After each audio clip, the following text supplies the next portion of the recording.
Ganga versus मंगा। गरीब बहू लखपति। एक गांव में रंगम्मा नाम की औरत रहती थी। उनके 2 बेटे थे, बड़ा बेटा शिवा और छोटा मोहन। रंगम्मा उस गांव में सबसे अमीर थी। अपने से अमीर लोगों के घर रिश्ता जोड़कर गीता नाम की लड़की से अपने बड़े बेटे की शादी करवाती है। छोटे बेटे की शादी उससे भी अमीर घर में कराने की आशा ऐसे कोशिश कर रही थी। ऐसे एक दिन छोटे बेटे की शादी के बारे में फोन पर, हाँ सुशीला बोलो। छोटे के लिए रिश्ता ढूंढ रही हो? एक लड़की है गांव में, बहुत अच्छी है, दिखने में भी बहुत सुंदर है। लड़की ही नहीं, पैसे भी अच्छे होने चाहिए। कितनी दौलत है? इतने पैसे वाले नहीं हैं, बस 2 एकड़ जमीन है। लड़की पढ़ी लिखी है, बहुत दिमाग है। जब पैसे ही नहीं है तो वो लड़की कैसी होगी? ऐसे क्यों बोल रही हो रंगम्मा? आजकल के लोग पढ़ी लिखी बहू चाहते हैं, तुम क्या अमीर बहू के पीछे भाग रही हो? हाँ, मुझे ऐसी ही चाहिए। ऐसा कोई रिश्ता होगा तो बताना, ठीक है ना? ऐसे बोलकर फोन रख देती है। रंगम्मा कहने के अनुसार अमीर लड़की ढूंढ रही थी। ऐसे दिन गुजर रहे थे। एक दिन रंगम्मा हॉल में बैठकर लड़कियों की तस्वीरें देखते हुए मोहन मोहन ऐसे अपने बेटे को बुलाती है। मोहन आवाज नहीं देता। गीता आकर, देवर जी नहीं है सासू माँ। घर पे नहीं है, कहाँ गया? ऐसे बोलकर चौखट की ओर देखती है। मोहन रानी नाम की लड़की से शादी करके चौखट पर खड़ा था। वो देखकर रंगम्मा चौंक जाती है। मोहन घर के अंदर कदम रखते ही, वहीं रुक जाओ, ऐसे जोर से चिल्लाती है। मोहन चौखट पर खड़े होकर देख रहा था। तुमने जिस लड़की से शादी की है उसके पास कितनी दौलत है, पहले वो बताओ। इसका नाम रानी है, इसके पास कोई दौलत नहीं है। तुम्हें इस घर में जगह नहीं है। बड़े बड़े घर के रिश्ते देख रही हूँ तो तुम ऐसी गरीब लड़की से शादी करके आए हो। चले जाओ। तुम मेरी बात मानो ना मानो, मैं तुम्हारी बात जरूर मानूंगा। जाता हूँ, लेकिन ध्यान रखना, दौलत नहीं है इसलिए जाने बोल रही हो, लेकिन अगर ये काम करेगी ना तो करोड़ों कमा सकती है। ये कमा कर तुम्हारे सामने ही रानी की तरह रहेगी, देखते जाओ। ऐसे बोलकर अपनी पत्नी को वहाँ से ले जाता है। जायदाद न होते हुए भी रानी को उसके पापा ने बहुत अच्छे से पढ़ाया था। वहाँ से निकलते ही रानी और मोहन घर किराए पर लेकर वहीं रह रहे थे। ऐसे दिन गुजर रहे थे। मोहन मजदूरी का काम कर रहा था और रानी काम ढूंढ रही थी। ऐसे एक दिन, कोई काम मिला क्या? नहीं। कोई बात नहीं, और कोशिश करो, कुछ ना कुछ मिल ही जाएगा। मैं अब काम खोजना बंद कर रही हूँ, ऐसे बोलती है। वो बात सुनकर मोहन चौंकते हुए, क्या काम खोजना बंद कर रही हो? क्यों? काम इतनी आसानी से नहीं मिलेगा, इसलिए व्यापार करने का सोच रही हूँ। अच्छा विचार है, लेकिन व्यापार के लिए पैसा चाहिए। इतना पैसा कहाँ से लाएंगे? कहीं से क्यों, गांव में मेरे नाम पर 2 एकड़ जमीन है, वो गिरवी रख देंगे। जमीन गिरवी रखोगी? जमीन बेचकर ही तो तुम्हारे माँ बाप रह रहे हैं। मेरे पापा ने कोई दहेज नहीं दिया ना, वो जमीन आप ही की तो है। वो जमीन अभी लेकर व्यापार करते हैं। अच्छा, लेकिन कौन सा व्यापार? ऑर्गेनिक फूड स्टोर्स का क्या, या फिर सब्जी बेचने का व्यापार? सब्जी के धंधे को कम मत समझिए। आजकल सभी लोग पेस्टिसाइड्स वाले सब्जियां और फल खाकर बीमार हो रहे हैं। सभी का ध्यान सेहत की तरफ है। वहाँ छोटे छोटे दुकान भी है, पर वहाँ बहुत कम मिलते हैं। हम हर एक जरूरत का सामान रखकर एक बड़ी सी दुकान खोलेंगे तो सभी लोग वहीं से खरीदेंगे। कैसा लगा आइडिया? अच्छा है, ठीक है, ऐसे ही करते हैं। ऐसे कहता है। ऐसे दोनों मिलकर गांव आकर जमीन गिरवी रखकर 10 लाख लेते हैं। उन पैसों से एक कॉम्प्लेक्स किराए पर लेकर बगल में जैविक व्यापार करने वाले बाजार में जाकर सभी प्रकार की फसलें लेकर दुकान में रखकर बेच रहे थे। रानी के सोचने के अनुसार ही बहुत लोग आते थे। देखते ही देखते दुकान के सारे सामान खत्म हो गए थे और भी सामान लाकर व्यापार कर रहे थे। ऐसे 6 महीने बीतते हैं। एक दिन मोहन ऐसा इस गांव में उस गांव में ना करते हुए एक ही गांव में खेती में हम ही पैसा देकर जैविक व्यापार करवाएंगे तो कैसा रहेगा? अच्छा विचार है, जल्दी से लोगों से बात करके करवा देते हैं। ऐसे सोचते हैं। सोचने के अनुसार एक किसान से बात करके सभी प्रकार की फसलें उगवाते थे। ऐसे दिन गुजर रहे थे। रानी की सारी फसलें उग गई। ऐसे, सुनिए जी, हमारे व्यापार को बढ़ाने का वक्त आ गया है। मतलब? सिटी के मेन एरिया में और 2 स्टोर्स रखते हैं, ऐसे कहती है। मोहन भी हाँ कहता है। सोचने के अनुसार उनके व्यापार को बढ़ाते हैं। 10 गांव में बात करके जैविक व्यापार कर रहे थे। ऐसे 5-6 साल गुजर जाते हैं। रानी लाखों रुपए कमाकर अपने पति के साथ आनंद से रह रही थी। रानी की सास रानी के बारे में पल पल की खबर लेती थी। एक दिन सुशीला नाम की औरत रंगम्मा के पास आकर, रंगम्मा कैसी हो? अरे आज कैसे आना हुआ? बस यूं ही आ गई थी। तुम्हारे बेटे के लिए एक रिश्ता है, बोला था ना, लड़की बहुत समझदार है, याद है? अब वो सारी बातें क्यों? क्यों क्या? उस लड़की ने किसी लड़के से प्यार करके शादी कर ली। सास ससुर घर के अंदर नहीं आने दे रहे थे। गांव जाकर ऑर्गेनिक स्टोर चलाकर लाखों कमा रहे हैं, ऐसे कहती है। वो बात सुनकर रंगम्मा चौंक जाती है। रंगम्मा के बदलते चेहरे को देख सुशीला, क्या हुआ आपको? तुम जिसकी बात कर रही हो वो मेरे बेटे की बीवी है क्या?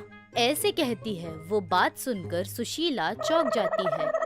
अच्छा, देखा ना, विधि भी कितनी विचित्र है ना। 2 एकड़ जमीन वाली लड़की को बहू नहीं बनाना चाहती थी, अब वो 2 एकड़ जमीन ही लखपति बन गई। 10 गांव में लोगों से व्यापार करवा रही है। जिसके पास दिमाग होता है उसको जमीन की जरूरत नहीं होती। भाभी, भाभी सुनते ही रंगम्मा चौंक जाती है। भाभी? जी, रानी मेरी बेटी है। आपका बेटा और मेरी बेटी प्यार करते थे। आपसे शादी की बात करने के लिए ऐसे बात किया था। आप मानी नहीं, इसलिए शादी करके चले गए। मेरी बेटी के पास जमीन नहीं है लेकिन बहुत दिमाग है। उस दिमाग से ही वो इतने आगे पहुंची है। अभी तो पैसे का पागलपन छोड़कर बहू बेटे को घर बुलाइए। किस मुंह से बुलाऊं उन्हें? अभी बुलाऊंगी तो बहू के पास पैसे आए इसलिए बुलाया, ऐसे सोचेंगे। ये सुनना मुझे पसंद नहीं। जहाँ कहीं भी है खुश है ना, बस रहने दीजिए। ऐसे बोलते ही रानी चौखट पर आकर, आप भी हमारे साथ रहेंगी तो ही खुश होंगे ना हम। जो हुआ भूल जाइए सासू माँ, आइए सब साथ में रहते हैं। ऐसे बोलते ही बहू और बेटे को देखकर रंगम्मा के आंखों में आंसू आते हैं। वहाँ क्यों खड़े हो, यहाँ आओ।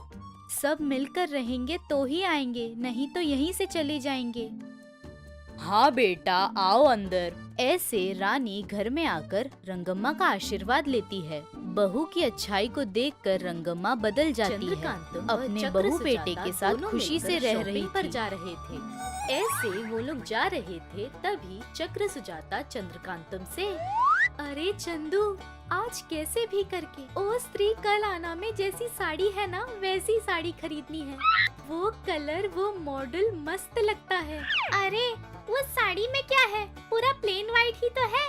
हाँ, हमारे घर में शक्कर के रंग की तरह है वो साड़ी। तुम नहीं सुधरोगी, आजकल ऐसे क्यों बर्ताव कर रही हो तुम?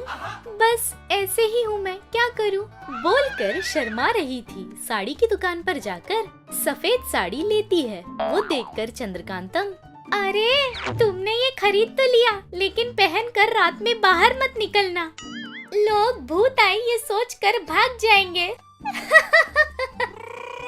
ऐसे हंसते हुए तभी वो लोग शॉपिंग मॉल से बाहर आते हैं। वहाँ एक प्रेग्नेंट औरत चंद्रकांतम को देखकर, अम्मा कुछ खाने को दे दो, खाना खाए हुए बहुत दिन हो गए हैं, ऐसे पूछती है। उसे देखकर चंद्रकांतम चौंक जाती है। उससे, शांति, तुम शांति हो ना? हाँ, हमारी शांति है, क्या हुआ तुम्हें? ऐसे सुजाता पूछती है। तभी शांति के कुछ बोलने से पहले चंद्रकांतम रुकाकर, अरे रुक जा, पहले इसे कुछ खिला देते हैं चलो। हफ्ते भर से कुछ नहीं खाया है, ऊपर से प्रेग्नेंट है, बेचारी इतने दिन से भूखी थी। चलो शांति घर चलते हैं, बोलकर अपने घर ले जाती है। चंद्रकांतम शांति को पेट भर खाना देती है। वो देखकर शांति चंद्रकांतम से, इतने इतने दिन से किसी ने भी मेरे पे दया नहीं दिखाई। आखिर में उस भगवान को भी मेरे ऊपर दया नहीं आई, लेकिन तुमने भगवान की तरह आकर मुझे देखते ही मेरा पेट भर दिया चंदू। बहुत बहुत शुक्रिया। अनजान लोगों की तरह थैंक्स क्या बोल रही हो? बाहर वालों की तरह मुझे बोल रही हो? तुम मेरी दोस्त हो, तुम्हारे लिए इतना नहीं कर सकती? अच्छा वो सब छोड़ो, तुम ऐसे रास्ते पर लोगों से भीख क्यों मांग रही थी? क्या हुआ? क्या हुआ क्या? मेरी पढ़ाई पूरी होते ही मेरी शादी करवा दी। मेरे पति की माँ बचपन में ही गुजर गई। उसके बाद मेरे ससुर जी ने दूसरी शादी कर ली।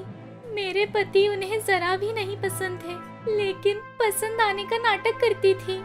कुछ दिन बीते, मेरे ससुर जी हार्ट अटैक से मर गए। बस उसके कुछ ही दिन बाद मेरे पति को पता चला कि मैं प्रेग्नेंट हूँ। वो सुनकर वो बहुत खुश हो गए थे। मुझसे ऐसा भी कहा। कितनी अच्छी खबर दी है शांति, आज मैं बहुत खुश हूँ। हाँ जी, आपका आनंद आपकी आंखों में दिख रहा है। ससुर जी के मरने के बाद आप कभी भी इतना खुश नहीं हुए, आज देख रही हूँ। हाँ शांति, मुझे मेरे पापा बहुत पसंद थे, इसीलिए अगर लड़का होगा तो पापा का ही नाम रखूंगा। अगर लड़की हुई तो? मेरी मरी माँ का नाम रखेंगे। ऐसे बोलकर हम दोनों हंस रहे थे। मेरी सास दरवाजे के पीछे खड़े रहकर सुन रही थी। मेरी खुशी वो बर्दाश्त नहीं कर पाई। मेरे पति आर्मी ऑफिसर थे। एक दिन उन्हें अर्जेंट आने का ऑर्डर मिला था। उससे वो फौरन आर्मी बॉर्डर चले गए।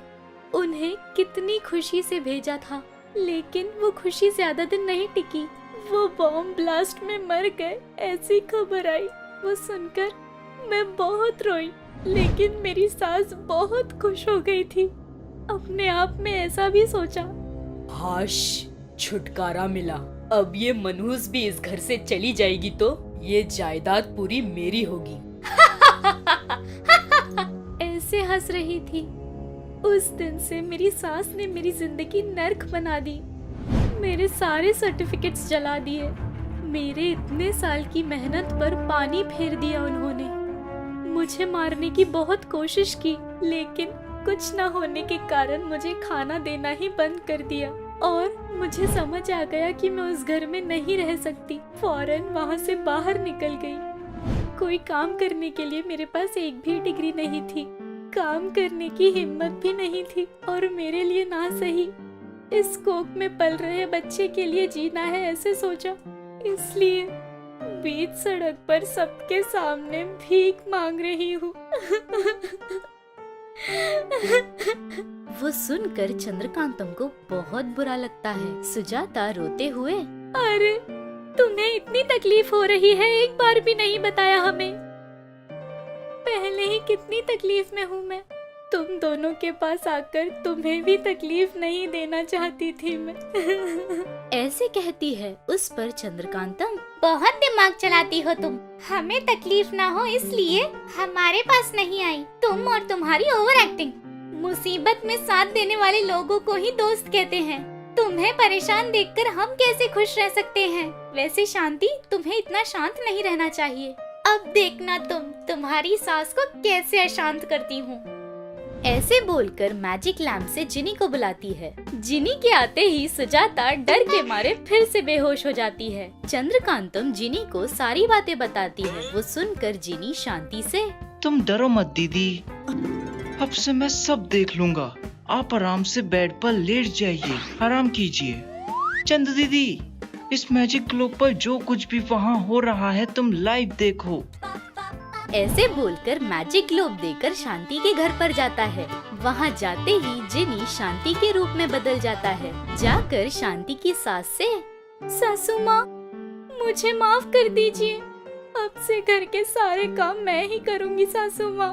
मुझे ये जायदाद नहीं चाहिए। आपके पैरों के नीचे काम वाली की तरह रहूंगी सासू माँ। ऐसे जिनी शांति की तरह बोलता है। वो सुनकर शांति की सास बहुत खुश हो जाती है। अपने आप से, मैं इसके साथ कुछ भी कर सकती हूँ, समझ गई है शायद, इसलिए मेरे आगे इतना गिड़गिड़ा रही है। वैसे भी घर में काम वाली नहीं है, इससे ही घर के सारे काम करवा कर काम वाली की तरह रखूंगी। ऐसे सोचकर शांति से, अच्छा ठीक है, तुम्हें माफ किया। लेकिन आओ मेरे पैर दबा दो। ऐसे बोलकर खाट पर लेट जाती है। तभी जिनी अपने मन में हंसते हुए जाकर उसके पैर मसाज करने का नाटक करते हुए जोर से दबाता है। उससे उसे बहुत दर्द होता है। वो दर्द सहन न कर पाने पर कितने जोर से दबा रही है, ऐसे क्यों बदल गई? बदला निकाल रही हो क्या? अरे सासू माँ कैसी बातें कर रही है? आपने ही तो पैर दबाने कहा था, इसलिए दबा रही हूँ। ठीक है, ठीक से दबाओ। ऐसे कहती है। फिर से जिनी मसाज करने का नाटक करते हुए जोर से दबाती है। वो दर्द न सहन कर पाने पर फिर से अरे लड़की, मेरा पैर छोड़ तू। बहुत दर्द हो रहा है। पैर दबाने बोल रही हूँ तो क्या कर रही है? ऐसे कहती है। फौरन जिनी, क्या सासू माँ, आपने ही तो कहा था ना पैर दबाने। 5 मिनट के दर्द पर आपको इतना बुरा लग रहा है? गर्भवती हूँ ये भी देखे बिना मुझे मारा आपने। मुझसे घर के सारे काम करवाए आपने। भूख के मारे जान निकाल दिया आपने। आखिर में मेरी पढ़ाई को भी तकरहीन कर दिया आपने। आपको कैसे छोड़ दूं मैं? बिल्कुल नहीं छोड़ूंगी। ऐसे बहुत गुस्से से बोलती है। वो सुनकर शांति डर के मारे, बाप रे, इससे कुछ हुआ है। हे भगवान, थोड़ी देर और रुकी तो मुझे मार डालेगी। बोलकर घर छोड़कर वहाँ से चली जाती है। तभी वहाँ पर शांति का पति लौटकर आता है। आकर शांति से, शांति, कैसी हो शांति? किसी तरह से उस बॉम्ब ब्लास्ट से अपनी जान बचा ली, लेकिन सब लोग यही सोच रहे थे कि मैं मर गया। ऐसे कहता है। तब जिनी शांति के रूप से अपने रूप में आता है। शांति के पति से, जीजा, मैं शांति नहीं हूँ जीजा, वो दीदी घर पर आराम कर रही हैं। वो क्या हुआ था ना। ऐसे सारी बातें बताता है। वो सुनकर शांति का पति चौंक जाता है। फौरन शांति से मिलने चंद्रकांतम के घर जाता है। वहाँ शांति से मिलकर उसकी मदद करने के लिए सभी का शुक्रिया अदा करता है। ऐसे वो लोग फिर अपने घर जाकर बहुत खुशी से रहते हैं। जिनी के डोज से शांति की सास फिर लौटकर नहीं आई। शांति के फिर एक बार खुश होने पर चंद्रकांतम और सुजाता भी बहुत खुश होते हैं।